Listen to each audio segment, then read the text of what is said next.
So guys welcome back to micro classes. हमारी CCSU MSU की B.Ed second year की classes चल रही है। आज का हमारा सब्जेक्ट है असेसमेंट फॉर लर्निंग अधिगम के लिए आकलन। इस सब्जेक्ट की 10वीं क्लास है। आज का हमारा टॉपिक रहेगा मापन व मूल्यांकन में क्या अंतर होता है। तो difference between measurement and evaluation, इसमें क्या अंतर होता है ये हम इस क्लास में कवर करने वाले हैं। सबसे पहले मैं आपको बता देता हूँ मापन का क्या अर्थ होता है और मूल्यांकन का क्या अर्थ होता है। इससे इन दोनों में अंतर आपको स्पष्ट हो जाएगा। देखो, किसी भी चीज में काफी सारी विशेषताएं होती है। कोई वस्तु है, व्यक्ति है, चाहे कुछ भी है, उसमें काफी सारी विशेषताएं होती हैं। जब हम उसकी उन विशेषताओं को नंबरों में कन्वर्ट कर देते हैं, उस नंबरों में कन्वर्ट करने की प्रक्रिया को मापन कहा जाता है। जैसे ये पुस्तक आपके सामने रखी है, इसमें काफी सारी विशेषताएं हैं। इसकी मोटाई है, कुछ तो मोटाई होगी, इसकी विशेषता है, चौड़ाई होगी, लंबाई होगी, इसकी क्षेत्रफल होगा इसका, वगैरह वगैरह। तो ये चीजें इसकी विशेषताएं हैं। जब आप इसकी इन विशेषताओं को नंबरों में कन्वर्ट करते हैं तो वो नंबरों में कन्वर्ट करने की प्रक्रिया मापन कहलाती है। जैसे आपने लिख दिया इसकी जो लंबाई है वो 0.1 फीट है, या फिर इसकी मोटाई 0.001 फीट है। तो इस तरह से जब भी आप किसी वस्तु की विशेषताओं को नंबरों में कन्वर्ट करते हैं, उस नंबरों में कन्वर्ट करने की प्रक्रिया को मापन कहते हैं। बच्चे के हिसाब में आप ऐसे कह सकते हैं, बच्चे की लंबाई इतनी है तो बच्चे का मापन हो गया लंबाई का। चौड़ाई इतनी है, बच्चे की गणित में योग्यता इतनी है, हम ऐसे कह सकते हैं कि बच्चे की गणित में योग्यता 50% है। बच्चे की जो बुद्धि है वह कितनी है, 110 IQ है इसका। IQ है तो ये बच्चे की विशेषता ही तो है।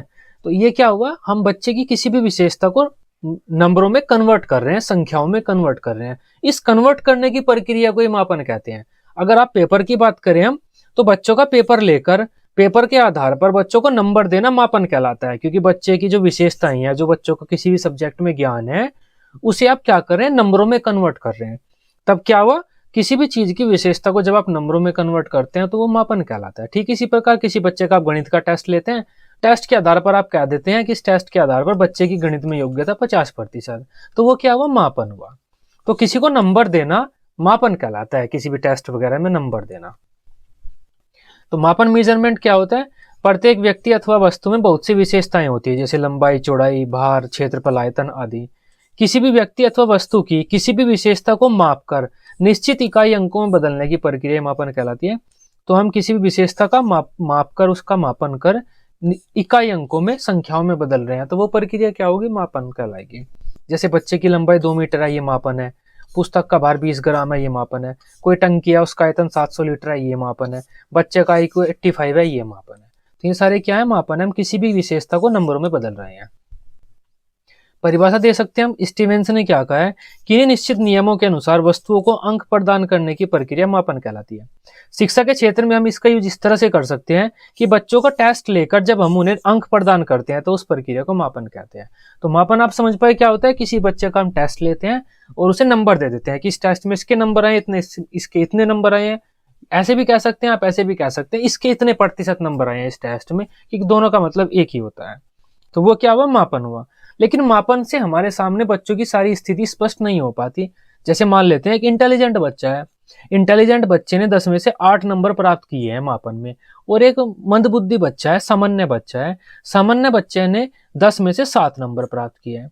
तो मापन के द्वारा तो हम ये कह सकते हैं, है ना, कि ये दोनों बच्चे लगभग सिमिलर से ही हैं, इनकी जो बुद्धि है वो एक जैसी सी है मापन से। तो मापन से हम ये कहेंगे, इस वजह से मापन से ज्यादा चीजें स्पष्ट नहीं हो पाती। तब हम मूल्यांकन का प्रयोग करते हैं। आजकल हम मूल्यांकन पर ही बल देते हैं। हमें क्या करना होता है, बच्चों का मूल्यांकन करना होता है। तो मूल्यांकन का मतलब क्या होता है, मूल्य का अंकन, मतलब बच्चे के जो वास्तविक मूल्य है उसका अंकन करते हैं हम। ऐसे ही बस ऊपर ऊपर से नहीं देखते बच्चे के कितने नंबर आ गए हैं, उन नंबरों की व्याख्या करते हैं, उन नंबरों को ध्यान से देखते हैं, उसकी कंपैरिजन करते हैं उस बच्चे का दूसरे बच्चों से, या उसके खुद के नंबरों का कंपैरिजन करते हैं उसके पिछले रिकॉर्ड से, कि पिछले रिकॉर्ड में इसके कैसे नंबर आए थे, किस सब्जेक्ट में कैसे नंबर आ रहे हैं, तो इस सब्जेक्ट में कैसे नंबर आ रहे हैं।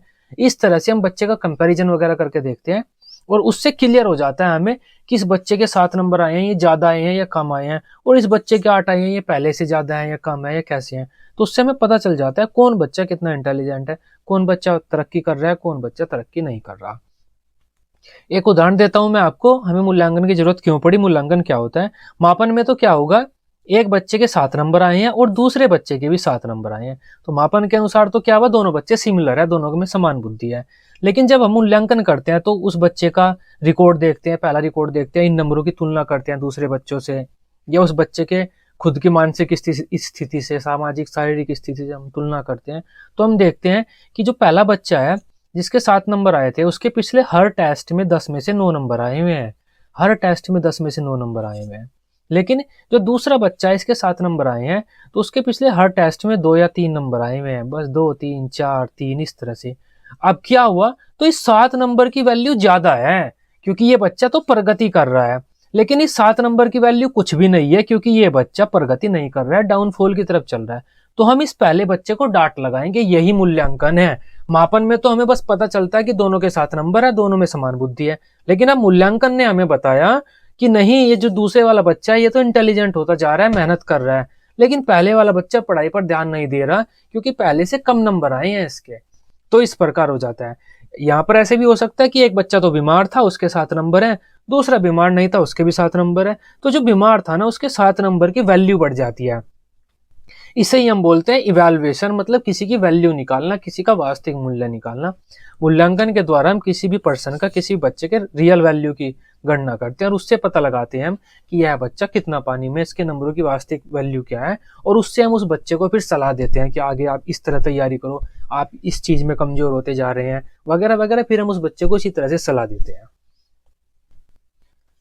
मूल्यांकन शब्द 2 शब्दों मूल्य तथा अंकन से मिलकर बना है, जिसका अर्थ होता है मूल्यांकन, मतलब किसी बच्चे के वास्तविक मूल्य को मापना। अतः किसी व्यक्ति, वस्तु अथवा क्रिया के वास्तविक मूल्य का अंकन करना ही मूल्यांकन कहलाता है। मापन की प्रक्रिया में विशेषताओं को इकाई अंकों अथवा आंकड़ों में बदला जाता है, बस इतना ही काम करते हैं, मापन की प्रक्रिया में नंबर में बदल देते हैं। लेकिन मूल्यांकन में इन आंकड़ों की अनेक मापदंडों, जैसे बच्चे की सामाजिक स्थिति कैसी है, कोई बच्चा किसी समाज से आता है, कोई किसी समाज से आता है, तो सामाजिक स्थिति के आधार पर हम उन नंबरों की व्याख्या करते हैं कि उस बच्चे के इतने नंबर आए हैं, तो कम है या ज्यादा है। सांस्कृतिक स्थिति कैसी है, बच्चे की बुद्धि कितनी है, इंटेलिजेंट बच्चे के नंबर की कितनी वैल्यू होती है और मंद बुद्धि बच्चा उतने नंबर ले आए तो उन्हीं की वैल्यू ज्यादा हो जाती है। तो जो आंकड़े बच्चे के आए हैं, नंबर आए हैं, उनकी हम अनेक मापदंडों के आधार पर व्याख्या करते हैं, उनकी तुलना वगैरह करके देखते हैं। बच्चे की आर्थिक स्थिति कैसी है, वैज्ञानिक मनोवैज्ञानिक स्थिति कैसी है, रुचि, बच्चे की रुचि कितनी है, किस सब्जेक्ट में रुचि है। अगर एक बच्चा अपने रुचि वाले सब्जेक्ट में 50% नंबर ला रहा है और दूसरे जिसमें उसकी रुचि नहीं है तो 50% नंबर उसी में ला रहा है, तो ये जो नीचे वाले 50% नंबर है, इनकी वैल्यू ज्यादा है और ऊपर वालों की वैल्यू कम है। क्यों है? क्योंकि ये तो इसकी रुचि का सब्जेक्ट है, इंटरेस्टिंग सब्जेक्ट है उसके लिए, इसमें तो उसके ज्यादा नंबर आने चाहिए थे। तो उसका लेवल क्या है, स्तर कैसा है उसका, उसकी पिछली प्रगति कैसी हुई रही है, इस टेस्ट से या इस परीक्षा से पहले उसने कितने नंबर दूसरे टेस्टों में प्राप्त किए हैं, उनके आधार पर हम बच्चे के नंबरों की व्याख्या करते हैं। इससे क्या होता है, जो ये आंकड़े हैं इनका वास्तविक मूल्य का निर्धारण हो जाता है और बच्चे की वास्तविक प्रगति पता चल जाती है कि कौन सा बच्चा आगे बढ़ रहा है, कौन नीचे जा रहा है। इससे शिक्षक को पता चलता है कि छात्रों के व्यवहार में कितना परिवर्तन हुआ है। एक परिभाषा यहाँ पर लिखी हुई है, दांडेकर ने कहा है कि मूल्यांकन हमें बताता है कि बालक ने कितने उद्देश्यों को किस सीमा तक प्राप्त किया की है, वो की कर लेना। अब एक उदाहरण देख लेते हैं। उदाहरण मैंने आपको समझा भी दिया है कि मापन व मूल्यांकन में क्या अंतर होता है, उदाहरण मैंने आपको अच्छी तरह से समझा दिया है, फिर भी देख लेते हैं। एक बच्चे ने गणित में 10 में से 4 नंबर प्राप्त किए, गणित के टेस्ट में 10 नंबर का टेस्ट था, एक बच्चे के 4 नंबर आए, तो ये प्रक्रिया तो मापन कहलाएगी, कितने बच्चे के नंबर कितने आए हो तो हमने मापन कर दिया। लेकिन अब मूल्यांकन की प्रक्रिया शुरू होगी। मूल्यांकन में हम क्या करेंगे, ये जो 4 नंबर आए हैं इनकी वैल्यू देखेंगे, एक्चुअल में वैल्यू कितनी है। मूल्यांकन में हम इन अंकों की अन्य छात्रों से, उसकी पिछली उपलब्धि से, उसके सामाजिक आर्थिक आदि स्थिति से हम तुलना करेंगे, इन अंकों के वास्तविक मूल्य का निर्धारण करेंगे। जैसे अगर गणित बच्चे की पसंद का विषय है और बच्चे के गणित के पिछले टेस्ट में 8 नंबर थे, तब इस आधार पर हमें पता चलता है कि बच्चे का जो विकास है वह उचित प्रकार से नहीं हो रहा। समझ पाए आप? तो इन बच्चे के 8 नंबर की कोई वैल्यू नहीं है, हम बच्चे को डांट लगाएंगे। लेकिन अगर बच्चा टेस्ट वाले दिन बीमार था और गणित बच्चे की पसंद का विषय भी नहीं है तथा अंतिम टेस्ट में बच्चे का सिर्फ 1 अंक था, इस आधार पर मूल्यांकन हमें बताता है कि बच्चे की प्रगति उचित दिशा में जा रही है और बच्चे ने अच्छा परिणाम प्राप्त किया है। तब इस स्थिति में जो 4 नंबर प्राप्त किए हैं इनकी वैल्यू अलग अलग हो जाती है। नीचे वाली स्थिति में 4 नंबर बहुत ज्यादा हो जाते हैं क्योंकि पिछले टेस्ट में तो बच्चे के 1 नंबर थे और इस बार तो बीमार भी था वो, तो 4 नंबर तो उसने अच्छे प्राप्त कर लिए, शाबाश बेटा, बच्चे को हम ऐसे बोलेंगे। लेकिन ऊपर वाली स्थिति में उसी बच्चे को हम डांट लगाएंगे, भाई जब तेरे पिछले टेस्ट में 8 नंबर थे और गणित तो तेरा इंटरेस्टिंग सब्जेक्ट है, 8 में से नीचे कैसे चला गया तू, पढ़ क्यों नहीं रहा, तो वहां पर 4 नंबर में उस बच्चे को डांटेंगे। तो ये अंतर होता है मापन और मूल्यांकन में। मापन में तो हम सीधा सीधा सा नंबर दे देंगे उन्हें, मूल्यांकन में उन नंबरों की वैल्यू निकालेंगे, किस बच्चे के कितने नंबर आए और उन नंबरों की वास्तविक मूल्य क्या है, वास्तविक वैल्यू क्या है उन नंबरों की, और उसके आधार पर हम बच्चों को डांटेंगे या शाबाशी देंगे। अब आप समझ पाए होंगे मापन में और मूल्यांकन में क्या डिफरेंस होता है। आकलन और मूल्यांकन भी सिमिलर से ही होता है, मापन की जगह आप आकलन लिख लेना, आपका काम यहाँ पर ये भी चल जाएगा। अब एक एक करके इनमें अंतर देख लेते हैं। मापन, इसमें विभिन्न उपलब्धि संबंधित आंकड़े प्राप्त किए जाते हैं। तो हम क्या करते हैं, बच्चों के अचीवमेंट से रिलेटेड आंकड़े प्राप्त करते हैं। और मूल्यांकन में हम क्या करते हैं, इन आंकड़ों के मूल्य का निर्धारण करते हैं। मापन एक प्राचीन अवधारणा है, क्योंकि ये प्राचीन समय से चलती आ रही है, पहले से ही जब से हमारी हिस्ट्री है, बच्चों का हम टेस्ट लेकर फेल पास उन्हें कर देते थे। लेकिन जो मूल्यांकन है वो एक नवीन अवधारणा है, अभी शुरू हुई है। मापन का क्षेत्र सीमित होता है, क्यों होता है, क्योंकि मापन में हम सीधे सीधे से नंबर लेते हैं और पास कर देते हैं, ज्यादा कुछ नहीं करते, तो एक नैरो फील्ड होता है मापन का। लेकिन मूल्यांकन का क्षेत्र व्यापक होता है, क्योंकि उसमें हम काफी सारी चीजें देखते हैं। इसमें साक्ष्यों को एकत्रित किया जाता है मापन में, लेकिन मूल्यांकन में हम उन्हीं साक्ष्यों से निष्कर्ष निकालते हैं। तो इसमें साक्ष्यों को एकत्रित करते हैं, इसमें ये साक्ष्य लिख लेना, यहाँ पर साक्ष्यों से निष्कर्ष निकाले जाते हैं। मापन की प्रकृति व्यवहारिक होती है, मूल्यांकन की प्रकृति दार्शनिक होती है। मापन निम्न स्तर का होता है और मूल्यांकन उच्च स्तर का होता है। ये सिंपल सी बातें हैं, तो आप रट भी सकते हैं। जो मापन है मूल्यांकन का ही एक पद है। तो मूल्यांकन में हम क्या करते हैं, बच्चों का टेस्ट लेते हैं, नंबर निकालते हैं, नंबर देते हैं बच्चों को, फिर उन नंबरों की व्याख्या करते हैं और उसके आधार पर बच्चों को सलाह वगैरह देते हैं कि आपकी प्रगति कैसी हुई। तो ये मूल्यांकन होता है। और जो मापन है उसमें हम क्या करते हैं, बच्चों का टेस्ट लेते हैं और नंबर देते हैं। तो ये एक मूल्यांकन का ही पद है। लेकिन मूल्यांकन में मापन निहित होता है। मापन के लिए मूल्यांकन की जरूरत नहीं होती, लेकिन मूल्यांकन के लिए मापन की आवश्यकता होती है। मापन हमें किसी न किसी प्रकार से बच्चों को करना पड़ेगा, तभी हम मापन से जो आंकड़े मिले हमें उनके आधार पर बच्चों की व्याख्या कर सकते हैं। इसके द्वारा यह पता किया जाता है कि छात्रों ने क्या सीखा है, तो मतलब किस सब्जेक्ट का कितना ज्ञान बच्चों के पास है, ये पता करते हैं। लेकिन इसके द्वारा हम शिक्षण प्रक्रिया की उपयोगिता की जांच करते हैं, जो हमारी शिक्षण प्रक्रिया रही है वह कितनी प्रभावी रही है, कितनी सफल रही है। मापन की प्रक्रिया में समय कम लगता है और ऊर्जा कम लगती है। मूल्यांकन की प्रक्रिया में समय भी अधिक खर्च होता है और शिक्षक की ऊर्जा भी अधिक खर्च होती है। मापन जो होता है हमारा पाठ्य वस्तु कंटेंट आधारित होता है, जो हमारे टॉपिक हैं उनसे आधारित होता है, सिलेबस से आधारित होता है। लेकिन जो मूल्यांकन होता है हमारा उद्देश्य पर आधारित होता है, कि बच्चों के कितने उद्देश्य प्राप्त कर लिए हैं बच्चों ने, हमारे शैक्षिक उद्देश्य कितने प्राप्त हो रहे हैं, उसके आधार पर हम बच्चों का मूल्यांकन करते हैं। मापन शैक्षणिक होता है। शैक्षणिक से मतलब होता है हमारे करिकुलर, जो हमारी क्लासरूम में जो चीजें बच्चे पढ़ते हैं, टीचिंग जो टीचर कराता है उसे हम शैक्षणिक बोलते हैं। लेकिन एक होता है सह शैक्षणिक। सह शैक्षणिक का मतलब होता है एक्स्ट्रा करिकुलर एक्टिविटीज। तो जो मूल्यांकन होता है वह बच्चों के पढ़ने से भी और जो उनकी एक्स्ट्रा करिकुलर एक्टिविटीज है उनसे भी संबंधित होता है। मूल्यांकन में हम देखते हैं कि बच्चे के दूसरे पक्षों का विकास कैसा चल रहा है। नेक्स्ट पॉइंट है, इसके आधार पर छात्रों के बारे में हम कोई धारणा नहीं बना सकते कि यह बच्चा कैसा है, लेकिन मूल्यांकन के आधार पर हम पूरी धारणा बना सकते हैं। इसके आधार पर हम धारणा बना सकते हैं बच्चों के बारे में। नेक्स्ट पॉइंट है, इसके आधार पर हम बच्चों के बारे में कोई भविष्यवाणी नहीं कर सकते कि कौन सा बच्चा कैसा है, आगे जाकर क्या करेगा, किस प्रकार की उससे किस चीज पर फोकस करना चाहिए। लेकिन मूल्यांकन के आधार पर हम कर सकते हैं पूरी भविष्यवाणी।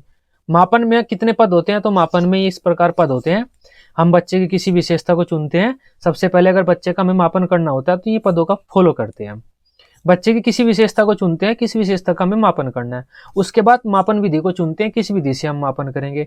उसके बाद मापन करते हैं और संख्यात्मक अंक प्रदान कर देते हैं। लेकिन मूल्यांकन में क्या होता है, ये चीजें तो होती हैं, संख्यात्मक अंक प्रदान करना, लेकिन इतना काम करने के बाद हम बच्चों की आंकड़ों की व्याख्या भी करते हैं अलग अलग मापदंडों के आधार पर, और उनके बारे में भविष्यवाणी भी करते हैं, उन्हें सलाह वगैरह भी देते हैं। तो ये आज का हमारा टॉपिक था, मापन वर्सेस मूल्यांकन। आई होप इस टॉपिक को अब आप समझ पाए होंगे।